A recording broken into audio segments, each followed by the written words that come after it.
جب آپ کی توجہ اللہ کی جانب، میرے نبی پاک صلی اللہ تعالی علیہ وسلم نے فرمایا ہر چیز اپنے رب سے مانگ، ہر چیز مانگ، ہر چیز مانگ۔ یا رسول اللہ کیا کچھ؟ میرے محبوب نے فرمایا تیرے گھر میں نمک بھی ختم ہو جائے تو وہ بھی اپنے رب سے مانگا کر، تو مانگنا وہ تجھے دے گا، تو اس کی بارگاہ میں کشکول طلب دراز کو کرنا۔ اور ترمذی شریف میں عجیب لفظ ہے، رسول کائنات نے فرمایا، رب کریم فرماتے ہیں جب میرا بندہ ہاتھ اٹھاتا ہے نا تو مجھے حیا آتی ہے کہ میں خالی کیسے لوٹا دوں اس کے۔ اتنے بڑے بادشاہ کی بارگاہ میں دعا کی بڑی طاقت ہے۔ میرے نبی پاک نے فرمایا دعا مومن کا ہتھیار ہے، دعا مومن کا حضور نے فرمایا تقدیر کو سوائے دعا کے کوئی چیز نہیں بدل سکتی۔ دعا مومن کا ہتھیار ہے، یہ کافر کے پاس کوئی نہیں، یہ ہتھیار ہے مومن کا۔ اللہ کرے آپ کو سمجھ آئے، پھر سنیں کئی بار کہہ چکا ہوں، یہ ہتھیار ہے۔ کافر کے مقابلے میں جو تیرے پاس سب سے بڑا ہتھیار ہے وہ دعا ہے۔ دعائیں کرانی چھوڑ دی، کرنی چھوڑ دی، لینی چھوڑ دی۔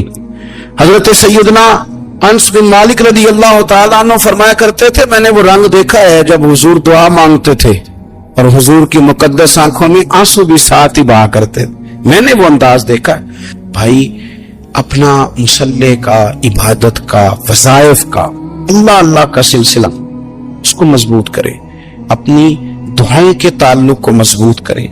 دعائیں بڑے انقلاب برپا کر دیتی ہیں۔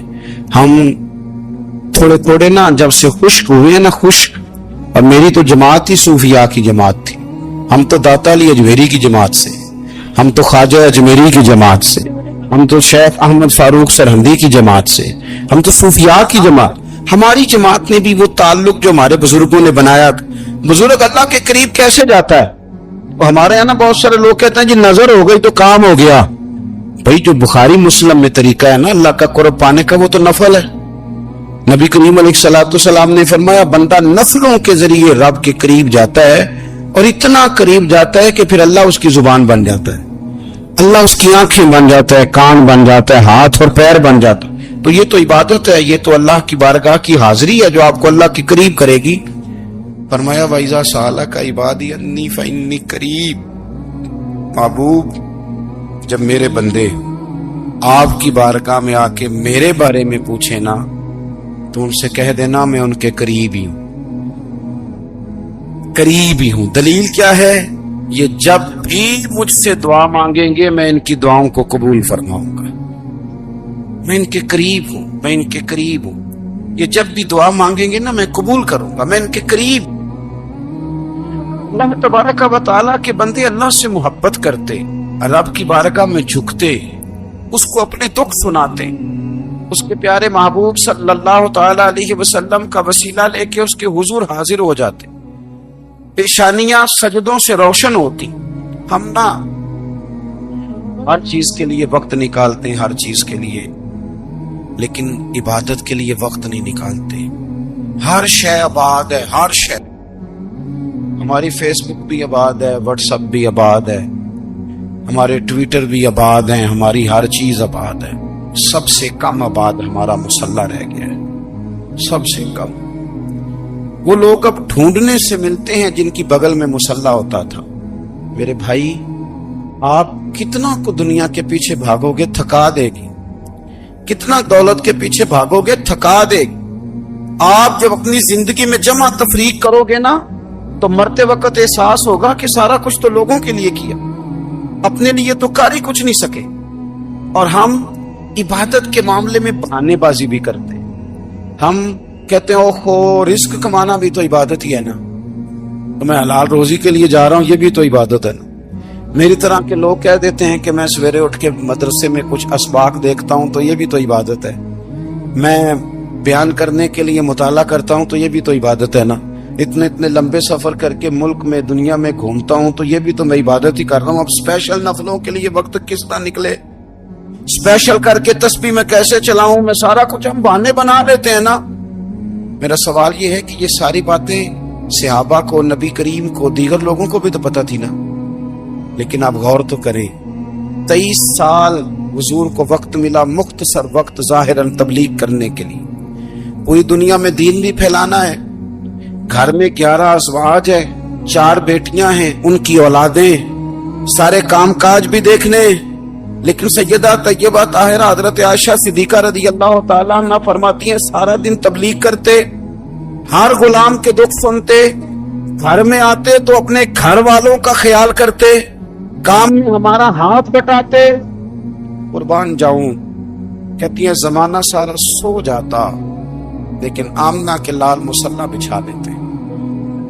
دنیا سو گئی، ساری سب سو گئے، جو خدام تھے، وہ جو غلام تھے، وہ سو گئے۔ صحیح مسلم میں لفظ ملیں گے، سیدہ پاک فرماتی ہیں او میرے نبی کے غلاموں، میں نے یہ رنگ بھی دیکھا ہے کہ حضور نے اتنا کھڑے رہے، اتنا قیام کیا، اتنا قیام کیا کہ مقدس پیروں میں ورم آ گئے، سوج گئے پیر، اتنے بڑے۔ دل پہ ہاتھ رکھ کے نہیں بتا سکتا کہ میرے کبھی نماز میں پیر سوج گئے، کوئی نہیں بتا سکتا۔ بچوں کی روٹی کماتے تھک گئے، بات الگ ہے، ہم سیر کرنے گئے تو تھک گئے، بات الگ ہے، لیکن عبادت میں یہ بھی تو مسلم شریف ہے نا، یہ بھی تو دین ہے نا، یہ بھی تو حضور کی سنت ہے، یہ بھی تو وہ چیز ہے جو کریم کی آنکھوں کی ٹھنڈک ہے۔ سیدہ فرماتی ہیں پیروں میں ورم آ گئے، ساری رات ہی حضور نے نماز پڑھی اور ایک ہی آیت بار بار دہرائی۔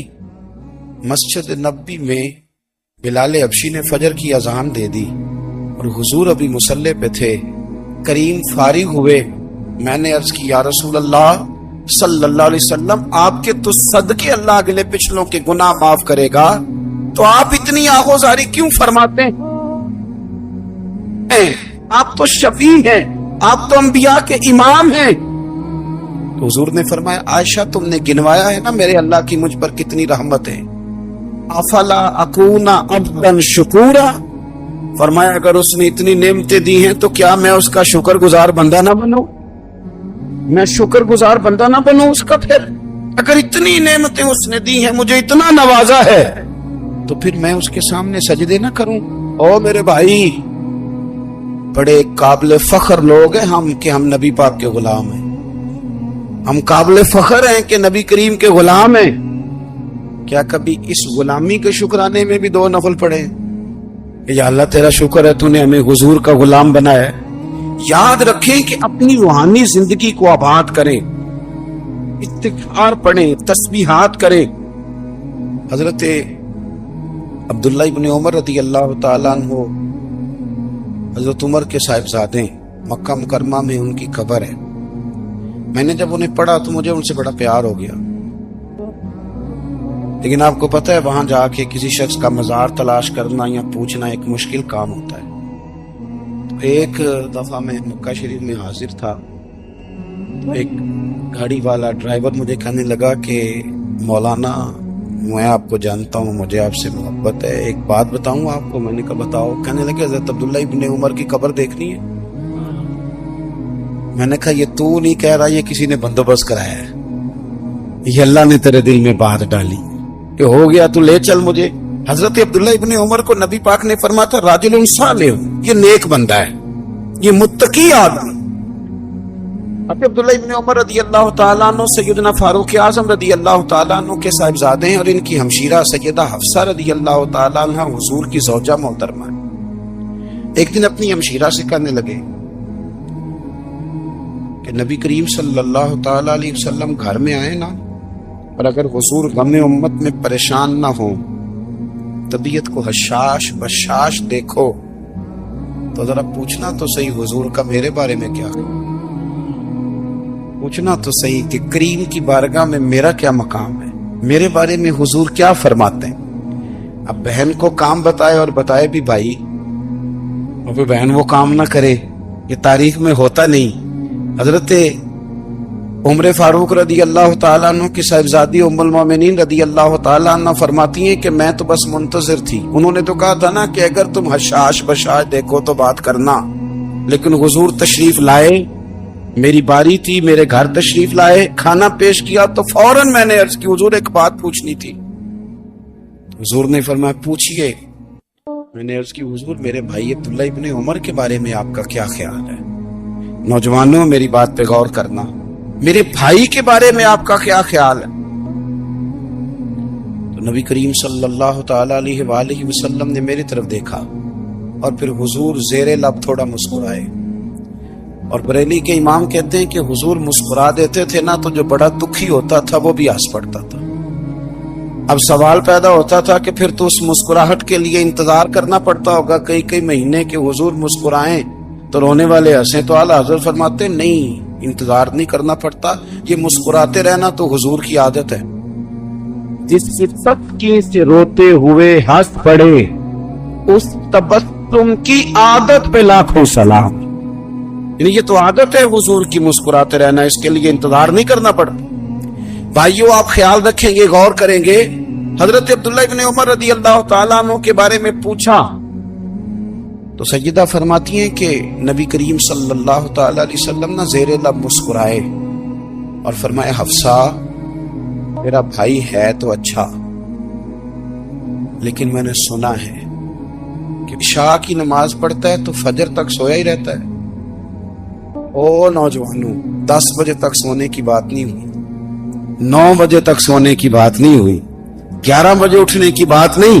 حضور فرمانے لگے میں نے سنا ہے کہ عشاء کی نماز پڑھ کے سو جاتا ہے اور فجر تک سویا ہی رہتا ہے، اسے چاہیے کہ تہجد کے وقت اٹھا کرے، اللہ کی بارگاہ میں حاضر ہوا کرے، آہوزاری کرے، سجدے کرے، عبادت کرے، اٹھتا ہے اور فجر میں جا کے اٹھتا ہے۔ حضرت جناب حفصہ رضی اللہ تعالیٰ عنہ کہتی ہے میں نے جناب عبداللہ ابن عمر کو پیغام دیا اور میں نے کہا میرے جوان بھائی سون، نبی پاک نے فرمایا ہے تو اچھا پر تہجد میں نہیں اٹھتا، نفل نہیں پڑھتا۔ او میری ملت کے جوانوں، مزہ نہیں آ جاتا جب ساری دنیا سوئی ہو، ساری دنیا، اور بستر بھی گرم ہو اور نیند بھی پورا غلبہ کر رہی ہو، اور اچانک گھنٹی بجے دماغ میں، آنکھ کھلے، گھڑی پہ نظر پڑے، 3:30 4 بجے کا پیغام گھڑی بتائے، اور کوئی چڑھتی جوانی والا اٹھ کے وضو کرے، اور جب وہ مصلی کھول کے بچھائے تو مدینے والے محبوب کہتے ہیں کہ ہر نماز پہ رب ثواب دیتا ہے، اور جو اٹھ کے تہجد کی نماز پڑھے اسے دیکھ کے تو رب مسکراتا ہے، جو اس کی شان کے لائق ہے، جو اس کی شان کے لائق، وہ مسکراتا ہے، خوش ہوتا ہے کہ میرا بندہ تہجد میں اٹھ گیا، مسکراتا ہے۔ کاش ہماری صبح کبھی اپنے مالک کے نام ہو جائیں، کاش کے صبح حضرت ابو الحسن رحمت اللہ تعالی علیہ حضرت معاذ ابن جبل رضی اللہ تعالیٰ عنہ کے پاس بیٹھا کرتے تھے، فرماتے ہیں ان سے جو پیار بڑھا تو پھر میرا مصلی سے بھی بڑھ گیا۔ تابعی ہیں، فرماتے ہیں صحابی رسول سے محبت ہوئی تو ذکر سے بھی ہو گئی، پھر درود شریف سے بھی ہو گئی، محبت ان سے بڑھی تو پھر اللہ نے مسجد کا پیار بھی بڑھا دیا۔ آپ فرماتے ہیں کہ میری ہر وقت طبیعت چاہتی تھی کہ بس اللہ اللہ کروں، بس اللہ اللہ کروں، بس نہ میں ذرا تھوڑی جان چھڑاؤں لوگوں سے، کو 10 منٹ ملے تو میں کچھ 4 نفل پڑھ لوں، میں تھوڑا سا نہ بچوں لوگوں سے، اور مجھے تسبیح ملے تو میں نہ کچھ 400-500 دفعہ استغفار پڑھوں، سبحان اللہ، الحمدللہ، اللہ اکبر، لا حول ولا قوت الا باللہ، میں نہ تسبیحات پڑھوں۔ فرماتے ہیں کہ بچے تھے گھر میں 6-7، غربت تھی، کام ملتا کوئی نہیں تھا، میں کام چور نہیں تھا، کام ڈھونڈتا تھا، پر اللہ کی قدرت کے کام نہیں ملتا تھا۔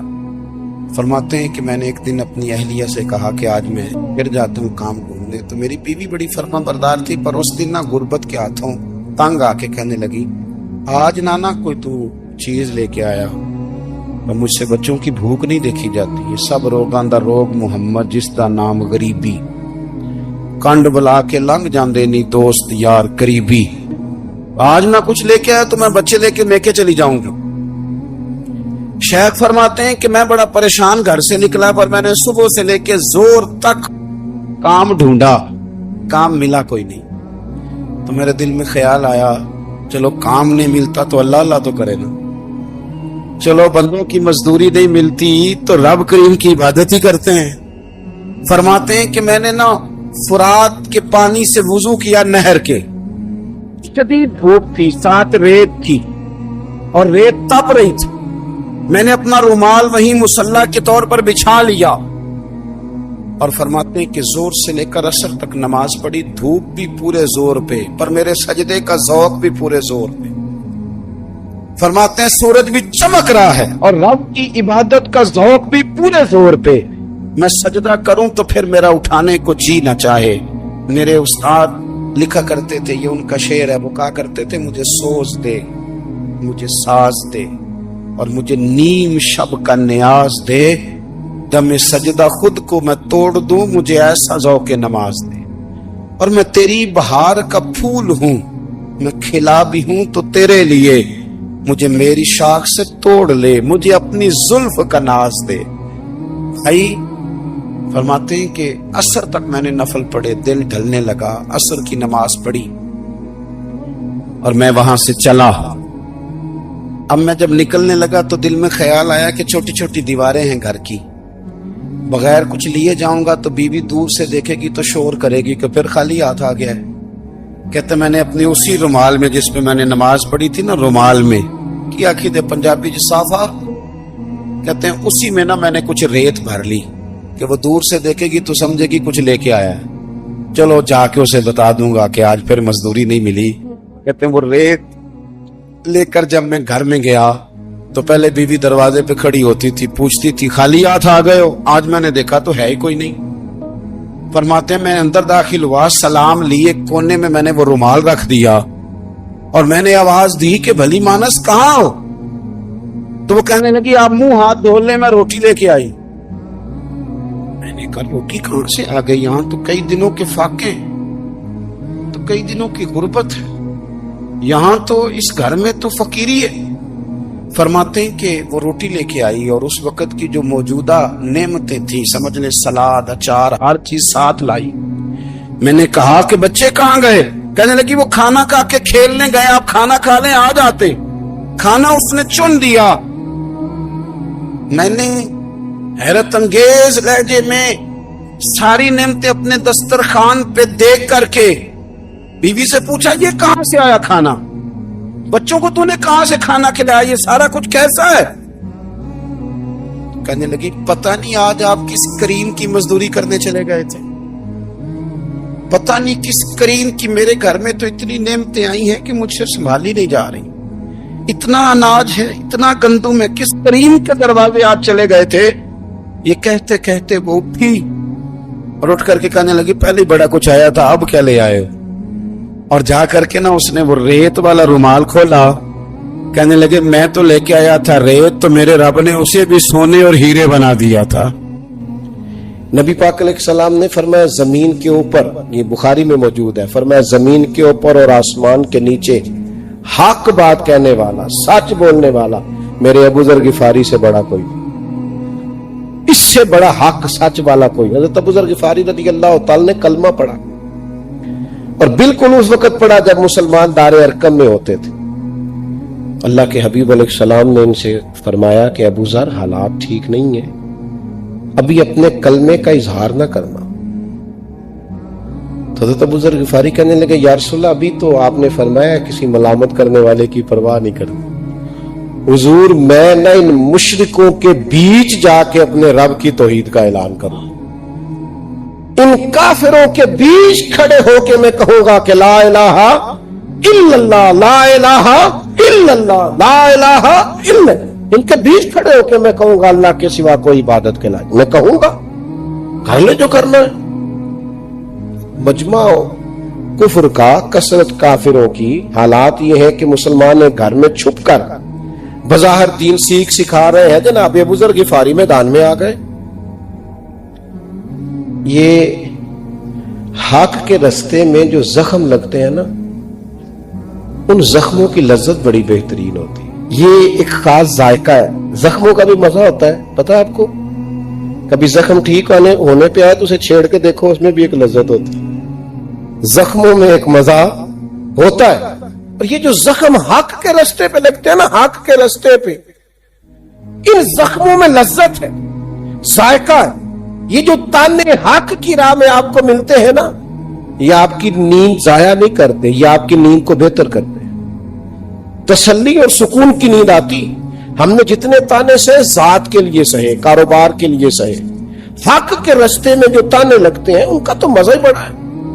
جفا جو عشق میں ہوتی ہے وہ جفا ہی نہیں، اقبال کہتے ہیں جفا جو عشق میں ہوتی ہے وہ جفا ہی نہیں، اور گر ستم نہ ہو تو محبت میں کچھ مزہ ہی نہیں. بے ذائقہ ہے محبت اگر اس میں ستم نہیں ہے. آپ سیدھے سیدھے جا رہے ہیں تو آپ کے ڈرائیور ہونے کا پتہ کیسے چلے گا؟ یہ تو 4 کھڈے آئیں گے تو پتہ چلے گا گاڑی چلانی آتی ہے کہ نہیں. یہ تو میرے بھائی کہیں رش ملے گا تو اندازہ ہوگا کہ آپ کو رش سے نکلنا آتا ہے کہ نہیں. حضرت ابو ذر غفاری رضی اللہ تعالیٰ عنہ بیچ کھڑے ہو کے مشرک اور کافروں کے کہنے لگے لا الہ الا اللہ، لا الہ محمد رسول اللہ صلی اللہ علیہ وسلم. انہوں نے وہی کیا جنہوں نے کرنا تھا، انہوں نے پکڑ کے مارا، بڑا شدید مارا. حضرت عباس رضی اللہ تعالیٰ عنہ جناب نبی رحمت صلی اللہ علیہ وسلم کے چچا جان، ابھی انہوں نے اپنے کلمے کا اعلان نہیں کیا تھا، وہ آئے جناب ابو ذر غفاری کے اوپر لیٹ گئے، کہنے لگے پاگل ہو گئے ہو؟ تم جب ملک شام کی طرف تجارت کرنے جاتے ہو تو بنو غفار قبیلے سے گزر کے جاتے ہو، اور یہ بنو غفار قبیلے کا آدمی ہے. اس طرح زد و کوب کرو گے تو اپنی تجارت تباہ کر بیٹھو گے، شرم کرو. انہوں نے جناب ابو ذر کو چھوڑ دیا، کہا کل نہ آنا اور ماریں گے، آج کے بعد بات نہ کرنا. اور میں نے کہا زخموں کا بھی مزہ ہوتا ہے، ان کی بھی لذت ہوتی ہے. کیا کرے، اس رستے کا بھی بڑا ذائقہ ہے. زخم پہ زخم کھا کے جی اور خون میں جگر کے گھونٹ پی، اور پھر آہ نہ کر لبوں کو سی، پھر آہ نہ کر لبوں کو سی. کیوں؟ یہ عشق ہے، کوئی دل لگی نہیں. حضرت ابو ذر غفاری رضی اللہ تعالیٰ انہوں نے رات بڑی مشکل سے گزاری. وہ ٹائم آیا عصر کے قریب کا ٹائم جب کافر ٹولیاں بنا کے بیٹھتے تھے، پھر آ گئے اور آ کے پھر کہنے لگے لا الہ الا اللہ، لا الہ الا اللہ، لا الہ الا اللہ. انہوں نے پھر مارنا شروع کیا، زور زور سے مار رہے ہیں، اور جناب ابو ذر غفاری کہہ رہے ہیں لا الہ الا اللہ. مار کھائی راہ خدا میں، پر حق ہوتا ہے، اس کا اپنا ذائقہ ہے، سچائی کی ایک لذت ہے. اور میری ملت کے نوجوانوں خبردار یار، جھوٹ کے سہارے اور جھوٹی عزت کے سہارے زندگیاں بیکار ہو جاتی. یہ دیکھو سچے لوگ، انہوں نے پھر مارا. حضرت عباس پھر آئے، انہوں نے پھر چھڑایا. نبی کریم کو پتہ چلا نا بار بار مار کھاتے ہیں، تو حضور فرمانے لگے آسمان کے نیچے اور زمین کے اوپر اس سے زیادہ حق کہنے والا بندہ کوئی نہیں.